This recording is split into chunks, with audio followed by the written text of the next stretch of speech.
بسم اللہ الرحمن الرحیم۔ صحابی کی وفات کا واقعہ۔ ایک صحابی کی بیگم نے پیغام بھیجا، یا رسول اللہ صلی اللہ علیہ وسلم، میرا خاوند مرنے کے قریب ہے لیکن کلمہ نہیں پڑھ رہا۔ آپ صلی اللہ علیہ وسلم اس کے پاس تشریف لے گئے اور فرمایا، بیٹا کلمہ پڑھ۔ پڑھوانے والے اللہ کا نبی صلی اللہ علیہ وسلم اور پڑھنے والے صحابی۔ کہا، جی کلمہ نہیں پڑھا جا رہا۔ آپ صلی اللہ علیہ وسلم نے فرمایا، کیا ہوا؟ اس نے کہا کہ جی بس پڑھا نہیں جاتا۔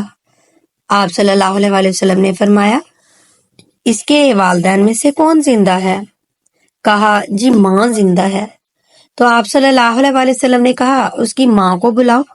جب ماں آ گئی تو آپ صلی اللہ علیہ وسلم نے فرمایا، تم بیٹے سے ناراض تو نہیں؟ کہا، جی یا رسول اللہ صلی اللہ علیہ وسلم، میں ناراض ہوں۔ فرمایا، کیا ناراضگی ہے؟ کہا، یا رسول اللہ صلی اللہ علیہ وسلم، مجھے اس کے دین کا کوئی گلہ نہیں، بہت نیک بچہ ہے، راتوں کو اٹھ کے تہجد پڑھتا ہے، نفلوں میں کھڑے ہو کر قرآن پڑھتا ہے اور دن میں روزے رکھتا ہے، لیکن بس مجھ سے جب بولتا ہے تو بدتمیز ہو کر بولتا ہے۔ اس کا یہ عمل میرا دل چیر کے رکھ دیتا ہے۔ آپ صلی اللہ علیہ وسلم نے فرمایا، معاف کرو گی؟ کہا، جی نہیں۔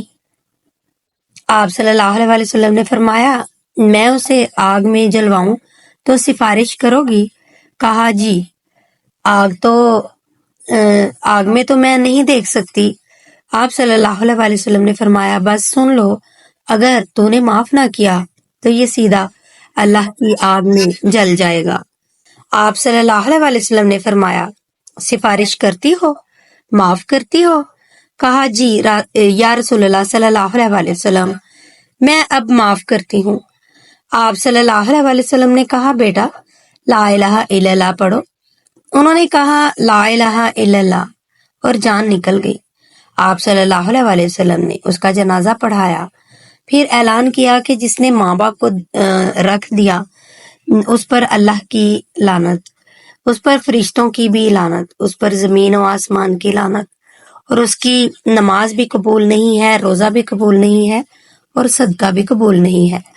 اللہ تعالیٰ ہم سب کو اپنے ماں باپ کی خدمت کرنے کی توفیق عطا فرمائے اور اپنے ماں باپ کے سائے میں ہمیں ہمیشہ سلامت رکھے ان کو۔ چینل کو سبسکرائب کیجیے۔ اگلی ویڈیو تک مجھے دیجیے اجازت۔ اللہ حافظ۔